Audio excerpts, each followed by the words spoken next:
You know, I've been around for a while. Met some interesting people. Done some crazy things. So you just might think that there's not much that can take me by surprise.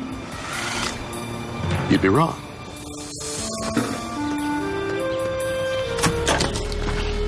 The world is full of stories, science, and things that amaze and confound me.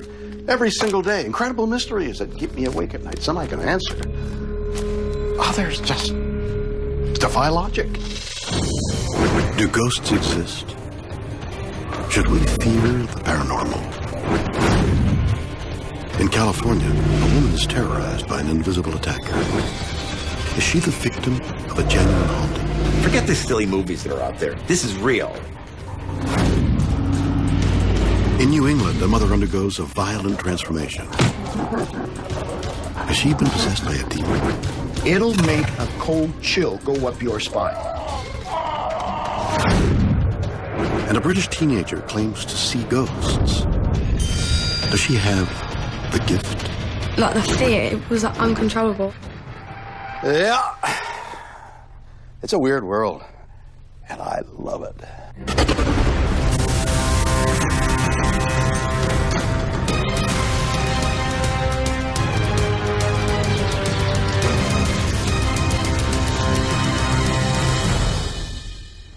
Have you ever seen a ghost? Over 90 million North Americans claim to have done just that, and 40 million others say they have physically experienced a paranormal event. Many of these events are easily explained, but some are not only weird and inexplicable, most disturbing of all, they seem to be evidence of pure evil. Do ghosts exist? And what are they anyway? Is the paranormal something we should fear? Or is it simply, hogwash? August 8th, 1989. Barry Taff, one of the world's leading paranormal investigators, responds to the call of a distressed woman in San Pedro, California. He brings along a colleague, photographer Jeff Wheatcraft. After 5,000 cases, you go out expecting nothing to happen. And most of the time, that's exactly what does occur. Nothing. The terrified woman is Jackie Hernandez, a single mother who claims that someone or something has turned her home into a living hell. She reported apparitions of an old man with strange lights. Somebody tried to smother her a couple times. Things were flying at her. It was extraordinary. But perhaps most chilling, on several occasions, Jackie claims to have seen a corpse in her son's bed. Intrigued, the ghost hunters decide to look around. I have this attitude where I'm very skeptical because you know that a lot of people embellish and exaggerate and misrepresent what's going on. But in Jackie's house, they find something unexpected and very weird. We were taking pictures all over the house, and we saw this strange liquid, I don't know what, viscous liquid dripping out of a wall.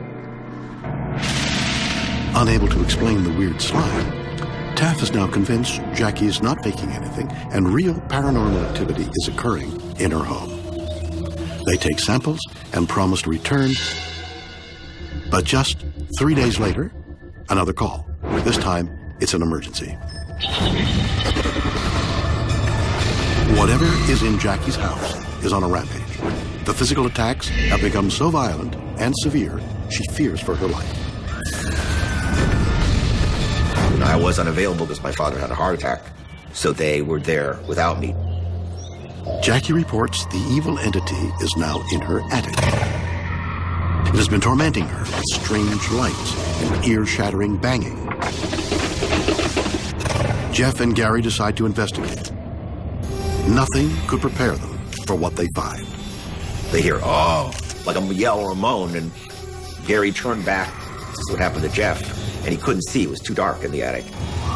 Despite his terror, Gary snaps some photos in the darkness.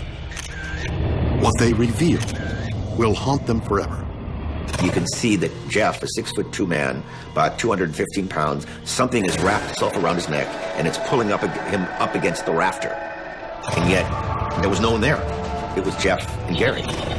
And he cut him down. He had a rope burn in his neck. It would have killed him. The question is, there was no one else there, so what? Try to kill him? How and why? Something had tried to murder Jeff Wheatcraft. The investigators leave the house only to make another chilling discovery.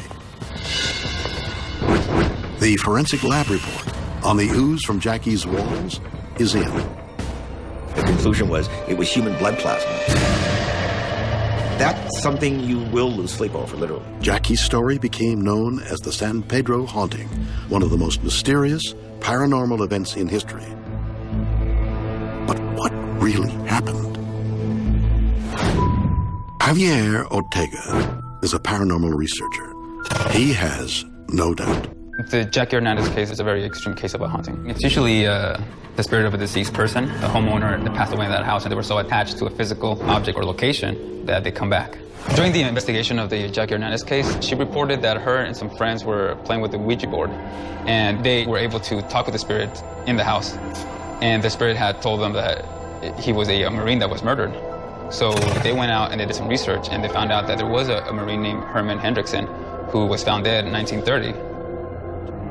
A lot of the things that were reported were apparitions, you know, whether it was a disembodied head floating in the attic or a corpse-like old man sitting in her child's bed.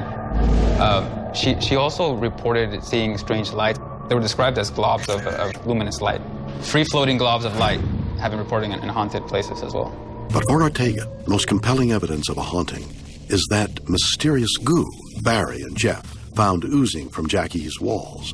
I mean, it just sounds so bizarre, you know, that you have human blood plasma oozing from the walls. And when they checked, there wasn't any device that, you know, that was emitting this substance. Was the Marine so angry about being murdered that he bled through Jackie's walls?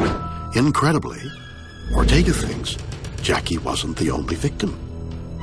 When Jackie Hernandez left the premise, people who inhabited that home have also reported strange activities. They reported objects being moved around, pots and pans being moved around, and they reported being touched.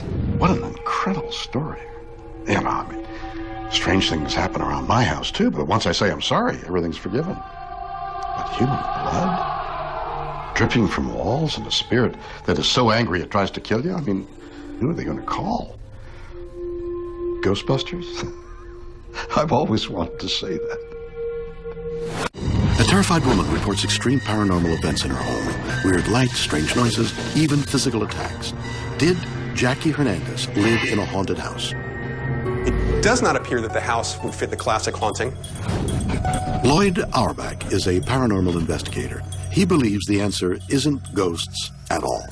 Knowing what I know about the Jackie Hernandez case, it seemed that she herself was a poltergeist agent. Poltergeist? Isn't that just a hyperactive ghost? Or is there a difference? What we learned in the last 100 years is that these things relate typically not to ghost sightings, not to hauntings per se, not to a place being haunted, but to a person, an individual in the situation who is typically stressed or otherwise put upon. There's possibly epileptic or having epileptic type activity. It's about a third, perhaps, of the cases.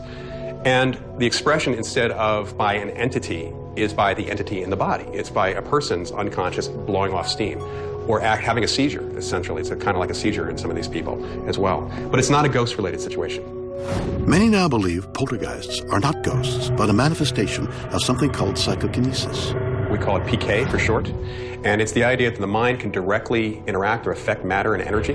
We typically think of it in the paranormal world as affecting things outside your body, whether it be moving objects, what people often call telekinesis, or bending metal, or even healing.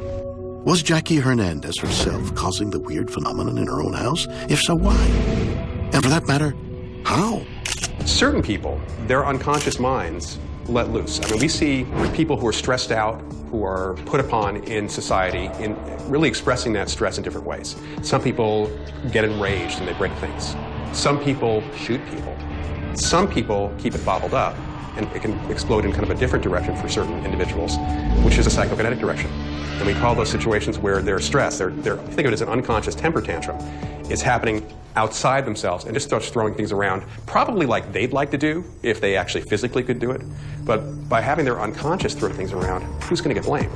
The invisible force, the invisible ghost? Certainly not the person who's stressed out. When we talk about the stress involved in these PK events, which are often called poltergeist cases, we're not talking about typical stress of, just day-to-day stress, sitting in traffic, being frustrated because your computer couldn't work, which may actually be related back to the PK. Those kinds of stresses do show in small ways sometimes, but they can, again, come out in a lot of different ways. For example, road rage, or people just screaming at the driver across, the way without acting on it. You release that stress. People have other ways of doing it. In poltergeist cases, the stresses tend to be very psychologically oriented in most of these cases. So they can be related to deep-seated issues around the family or even around the working conditions.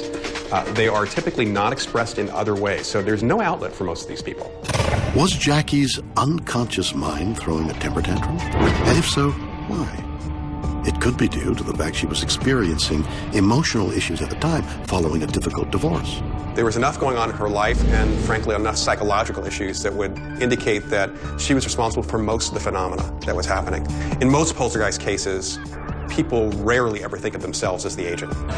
According to Auerbach, the most compelling argument that Jackie was both the victim and the problem is what happened when she moved 600 kilometers away. Incredibly, the vicious paranormal attacks on her continued. In poltergeist cases, when people move, the phenomena follows them because it's coming from them. And that also happened in that particular case. But if Jackie was her own poltergeist, how is it that the new tenants also reported paranormal attacks? Could it be that Jackie herself was responsible for the weird goings-on? Or were they the result of an altogether different kind of bad vibe? Professor John Huntington believes the Jackie Hernandez case can be explained by undetectable audio waves known as infrasound. Sound is just a vibration in air pressure. That's how we perceive it. That's how it gets into your ear. Infrasound is below the range that we can hear as an audible sound, but we're still being affected by the sound wave is still impinging on our bodies. In fact, right now in the room, we have a pretty loud 19 hertz, 19 cycle per second infrasound wave going, but it's not really audible as a sound, and it's quite a bit louder than the speech, the level of the speech that I'm talking about right now. But it's still there, and it's still affecting us. It's still pressurizing the air that I'm breathing, that I'm speaking. Human ears can't detect ultra-low frequencies. If it's below 20 hertz, you can't hear it. But other than our own bodies, what might cause these low frequencies? Man-made sources of infrasound could be anything from a piece of air handling equipment in a building, anything like a train, a truck, anything that's big stuff that's moving could generate these very low frequency sounds. Incredibly, Huntington believes low-frequency sound waves could have caused Jackie Hernandez's unpleasant experiences. So in addition to things like headaches and nausea being caused by exposure to infrasound, there have been some reports of feeling a presence or some sort of hallucination or feeling like strange things are going on in the room. A lot of that was documented by two researchers at Coventry University, Tandy and Lawrence, in the late 90s. They were working in a space, sort of an underground space, as I understand it, and they had all kinds of just strange experiences. People would think that somebody was standing next to them, and when there wasn't anybody in the room, they'd be feeling alone and felt like there was a presence in the room, and there wasn't anybody else there. All kinds of strange experiences happening in this one space. And this would build up, of course, anxiety, having these sort of constant, sort of strange experiences. And then one of the researchers brought a fencing foil into the room to work on and clamped it into a vise, and it started moving on its own. And it was sort of flopping up and down at both ends where it wasn't secured in the vise. That led the Tandy and Lawrence to research this, and they ended up doing some acoustical measurements in the room and found that a piece of air handling equipment was causing a very loud 19 cycle per second infrasound sound wave in the room. And in addition, the physical geometry of the space was causing that sound wave to build up in certain locations in the lab. Can infrasound exposure mimic the experience of a haunting?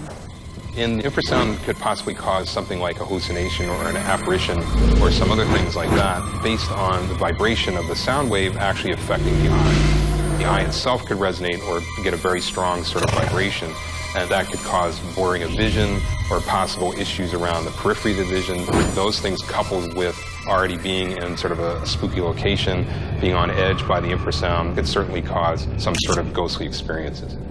Was Jackie's home haunted, or was she her own poltergeist?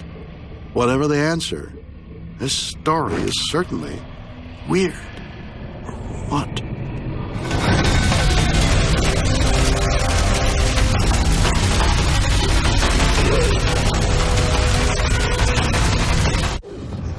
A Connecticut housewife is tortured from within. Has she been possessed by an evil spirit?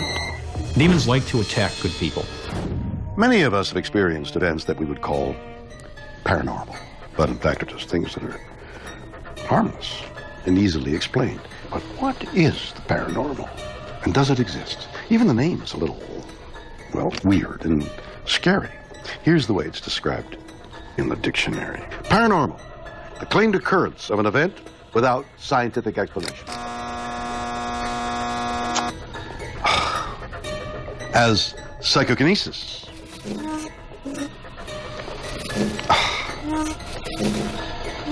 Extrasensory perception of other purportedly supernatural phenomena.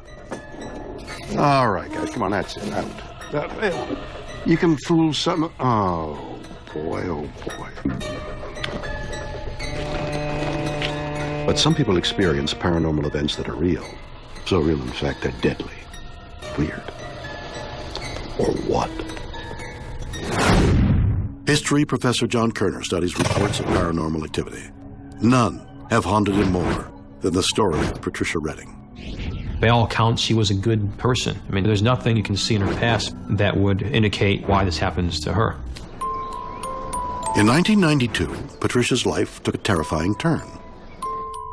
Doing chores around her home in Litchfield, Connecticut, she suddenly hears a terrifying voice. Worship Satan. She felt what she thought was an evil presence that was around her. There was nothing that could explain this. Patricia tries to brush it off, but the eerie voice won't stop. Ever. Honor Satan. It's the beginning of a horrifying ordeal. The situation got much, much worse. Pat had a number of things that were happening to her that were very unusual. There were bite marks on the back of her neck, bruises on the back of her body, things she could not do by herself. What could be inflicting Patricia's vicious bruises and other injuries?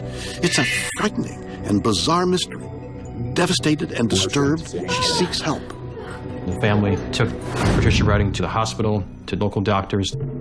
They ruled out all the conditions that could possibly be affecting her. With no medical explanation, Patricia resorts to hoping her problems will simply go away. But then things started getting much worse after that. She was knocked over horribly. She did not know what is happening. Again and again, a seemingly evil presence hurls her into the wall. These are things that never could happen to Pat Redding in a normal situation. She is not herself. She's becoming someone else. Fearing for her safety, Patricia has only one place to turn. At that point, the Catholic Church got involved. Patricia's bishop takes her claims seriously. After an examination, he reaches an incredible conclusion. They make the diagnosis, yes, she is possessed. Demons like to attack good people. There's only one solution. An ancient ritual as old as the church itself. The bishop decides he will perform an exorcism. He called upon the demon to reveal himself and say who you are, reveal yourself in the name of Jesus Christ. Almost every religion really believes in evil in some form or another. But the difference with the Catholic Church is that the Catholic Church believes evil is actually a physical manifestation in this world. It's not just a concept. At first, the demon stays hidden. But not for long.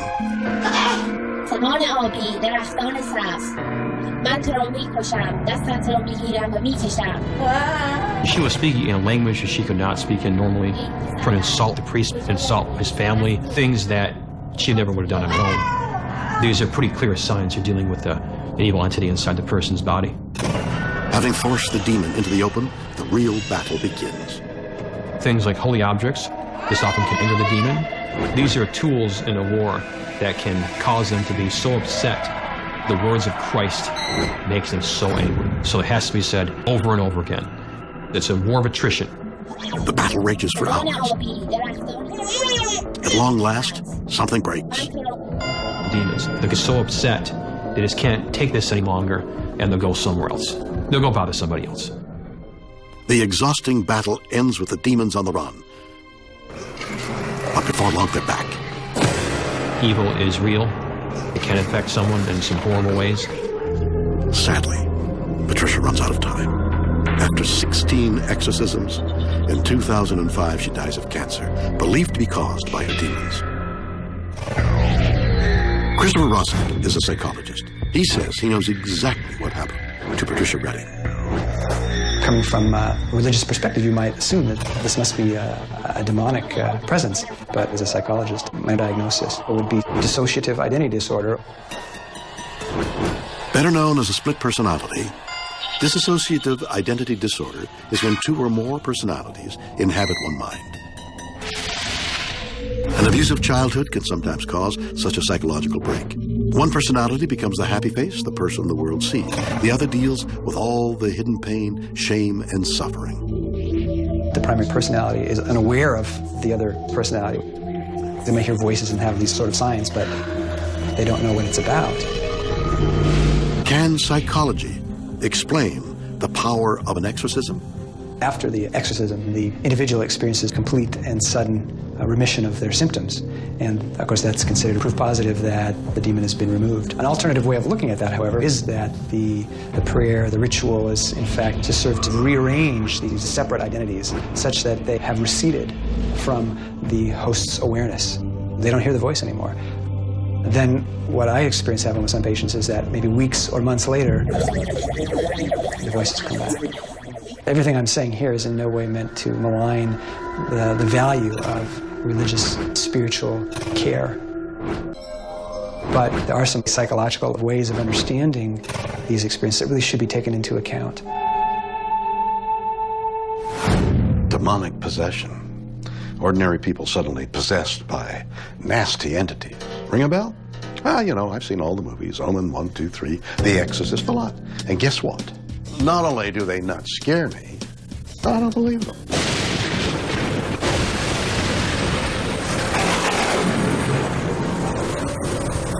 I mean, just because it gets a little stormy doesn't mean the devil is on his way to take over your soul, does it?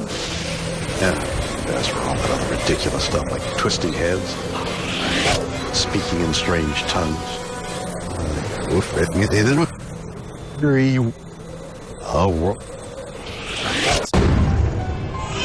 Is demonic possession all in our heads? Or is there a more frightening answer? Reverend Bob Larson is not your average man of God. I am, among other things, an exorcist. Larson has studied Patricia Redding's possession and is convinced it was real. There are those who would like to have the public believe that demonic possession is rare. I can tell you, it's not rare. It'll make a cold chill go up your spine. Are demons really all around us? Are they trying to take over the bodies of innocent humans? The Bible teaches that when Satan was cast out of heaven, a third of the angels involved in that insurrection were cast out with him. According to the book of Revelation, when Satan lost his war with God, he and his followers were banished to the spirit realm on earth. Satan is now an invisible spirit being. Satan can't pull the trigger of a gun, but what Satan can do is invade human bodies, and those people then become the instruments of evil. Larson believes demonic possession has a firm basis in Scripture. He's also certain that Patricia's condition wasn't a case of split personality. I deal a lot with multiple personality disorder. I know the difference. When you see the demon have such utter hatred for God and religious objects such as the cross, that aversion means it's something more than psychosis. That's when you know they are possessed. But there's one thing Larson believes is the ultimate proof of demonic presence. In the Pat Reading case, she apparently spoke in another language. I've seen this happen thousands and thousands of times. I had a woman speak Chinese one time. I had a fascinating case where a strange language was being spoken, and a college professor with a PhD in ancient Semitic languages, he said, I can come up and tell you exactly what the voice was saying. And he did. And the voice was speaking about its possession of the person and how it was determined to destroy them. Now, this was a PhD college professor who was giving testimony to it. Could these foreign, even forgotten languages prove that Satan is carrying on an age-old war by invading the bodies of humans? To the skeptics who may not believe in demonic possession, I say, travel with me and meet the thousands of people who have had exorcisms. When you see the smile and the glow on the person's face as they say to you, wow, I didn't know I could feel like this. Something is gone. That's why I do exorcisms. I don't know about you, but stories of ghosts and the paranormal send shivers up my spine. But that's kind of fun, right? But do spirits or ghosts or whatever they are always have to be evil? Aren't there any friendly dead people out there? I hope so. But there's some people who not only enjoy having ghosts around, they can talk to them whenever they like. How? They've got the gift. In just about every way, Faye Jackson is an average teenage girl. I like to shop and just hang out with my friends. While Faye's life appears to be ordinary, in truth, she and her family are dealing with something so sensitive. They've chosen to conceal their appearance. Although it has become part of everyday life for us, it is still at times frightening. Faye's story began 3 years ago when she was 10. I was sitting in my bedroom on my own. I could feel a man sitting next to me. She could feel like an energy, like a presence next to her. And I could just feel his breath in my ear, and it was all warm. And then she heard him whispering in her ear. Can you hear me? Can you hear me? Can you hear me? Can you hear me? Hear me? Faye races to her mom. Like the fear, it was like uncontrollable. It was unexplainable. The child was absolutely terrified. And I was scared for her, to be honest. When Lynn takes her daughter back to the room, the man is gone. But Faye is in no doubt as to what she's experienced. I saw my first ghost. Terrifyingly, Faye's encounter was just the beginning. The spirit started regularly visiting me. They'd only come when I was on my own, and when they did, just random spirits would walk into my bedroom. Faye is haunted by hundreds of ghosts. Sometimes she sees as many as 5 a night. Sometimes they just want to show her how they died, which is a little bit grim at times, and she's only 13. The ghosts begin getting bolder. There was an instant when her bed was shook, which completely terrified me. I just felt like I was being attacked. It was horrible. It felt really dangerous, and I felt like I was on my own. That was when I knew we had to do something about it. At her wit's end, Lynn seeks professional advice. We got lots of help from local mediums who understood what was happening. Far from seeing it as something frightening, the mediums tell them Faye's ability to see and connect with the dead is a gift, and a very rare one at that. They taught Faye techniques that she could use to take more of a control over her gift and to see it as a gift, really. With the help of psychic mediums, the support of her mother, and lots of hard work, Faye finally mastered her gift. It's like I have 2 lives. Like, I live one life where I'm just a normal girl, and then other times I can talk to spirits. So it's really quite exciting. I see dead people. That's something else I've always wanted to say, but I can't because I don't.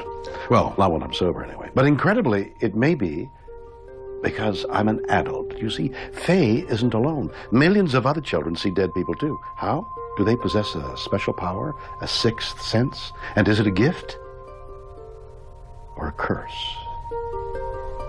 Weird. Or what? 13-year-old Faye Jackson claims she can see ghosts. Do children possess the gift? Who better to ask about children who see ghosts than Karen Good, author of Children Who See Ghosts? To discover that children see ghosts and talk with ghosts, to me it was exciting. After more than 25 years researching the special abilities of young minds, Good has reached an incredible conclusion. Children are more predisposed to see ghosts than adults are, primarily because of their brain power. The sixth sense begins to develop in children between the ages of 18 months all the way up through 5 to 6 years. And the reason is because their brain is going through a tremendous growth spurt. We've all heard of the sixth sense, but what is it? What does it do that your other 5 can't? When I discuss with a parent, for example, what is the sixth sense, I explain it to a parent as being intuitive intelligence. Some people have a heightened intuition, particularly sensitive children. We call them sensitive because they may be sensitive to the feelings of someone who might be ill. Or one child that I'm aware of used to tell me about, he would know a car accident when his mom was driving. He would get nauseated, and it always correlated for him with a nearby car accident.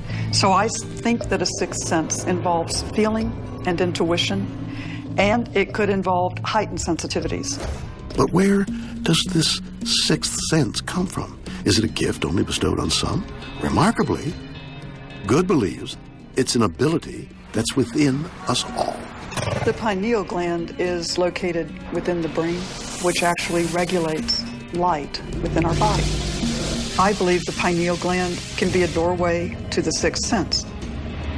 But if we all have the ability to access our sixth sense, why do so few children maintain this power into adulthood? As the hormones change, children go through brainwave shifts, mood shifts, and that's the time logic develops. And children may turn away from their intuition, their feelings. If children have not been encouraged in their imagination, in their conversations, and sixth sense development, it can shut down when cognition sets in. Psychic Jack Rourke is an expert in parapsychology. Experience has taught him that a far more mundane explanation may be at work, or rather at home.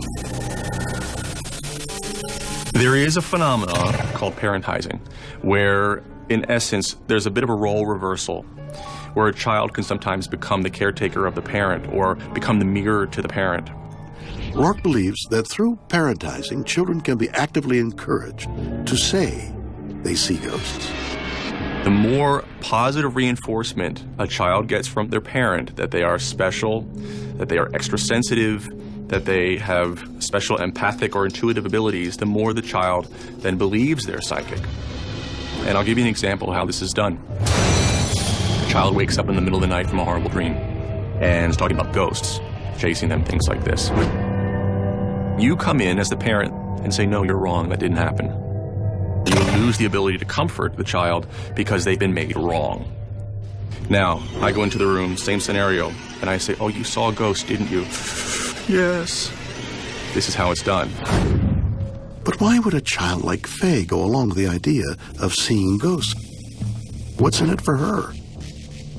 The specialness of the child in these circumstances gives the child permission to commiserate with the parent. They become their emotional partner. They go to activities together. They may go to certain psychic functions, and this unique relationship becomes a reward to the child. And in order to maintain that closeness with their parent, they have to maintain the psychic identity. For the parent, this also gives them passive means to control the child. And also, what I've witnessed is a way to slow down their development and prolong their childhood. So this is an interesting thing, one of the things that we look at. Now, why per se a child might have a specific experience? It could be biological, it could be an environmental reason, it could just be an ordinary bad dream. Can you hear me? Can you hear me? Can you hear me? Are children who see ghosts merely playing out a fantasy with the encouragement of their parents? Is there nothing special about them at all? Does the gift exist in children at all? Thousands of children across the globe claim they can see dead people. Can you hear me? Do they have an extra special sense known as the gift? Paranormal investigator Joshua P. Warren believes there could be a medical explanation for this phenomenon. A person like Faye may be capable of seeing ghosts because she has some physiological advantage in her eyeballs themselves. Could Faye's eye have powers the rest of ours don't? Warren believes her secret may be that she sees light differently. Right now, all the data that we have indicates ghosts are more visible in the infrared realm. Some of the best ghost images I've seen have been captured using infrared technology. Could Faye be seeing ghosts that are all around us? Ghosts that most of us miss because we can't see infrared? The average person can only see a relatively narrow band of light, from usually around green to red. Faye might be able to see a little bit more than the rest of us. Scientists call the range of light the visible spectrum, although most of us know it as the colors of the rainbow. But what if Faye was somehow able to literally see what the rest of us can't? In the human eye, there are two primary types of cells. You've got the rod cells and the cone cells. Rod cells are used for nighttime vision, but they can't see color. Then you have the cone cells, which respond very quickly, and they see color. If Faye has more of those rod or cone cells, especially the cones, that alone might allow her to see a broader range of colors and frequencies than the average person. Her eyes physiologically allow her to peer deeper into the infrared or ultraviolet realms. Incredibly, Warren also believes the eye might not just explain Faye's story, but also why children, on average, report seeing more ghosts than adults. As a person ages, the components of the eye become more and more dense. In extreme cases, they can become very cloudy and form a cataract. So the older you get, the less you're able to see when it comes to this band of frequencies. Children are not only able to see a wider range of frequencies, but they also should have an open mind and open awareness. They have not been structured so much yet into a belief system and into a task-driven day-to-day routine that gives us tunnel vision as adults. As children, they still have a wider awareness and perception of what's around them and the willingness to acknowledge honestly what they see. Could Faye and other children like her really be able to see into the infrared world of ghosts? Does she have a sixth sense? Or is Faye just a needy kid who wanted her mother's attention and approval? We may never know. Weird. Or what?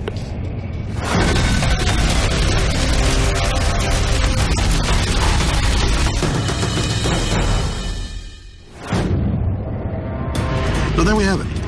Ghost stories from around the world.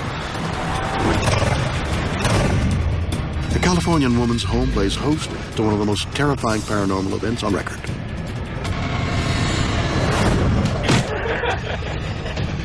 In New England, a woman is possessed by an evil spirit so strong, even the Catholic Church fails to defeat it. An emerged teenager can see and talk to ghosts. Is she proof that some children have the gift?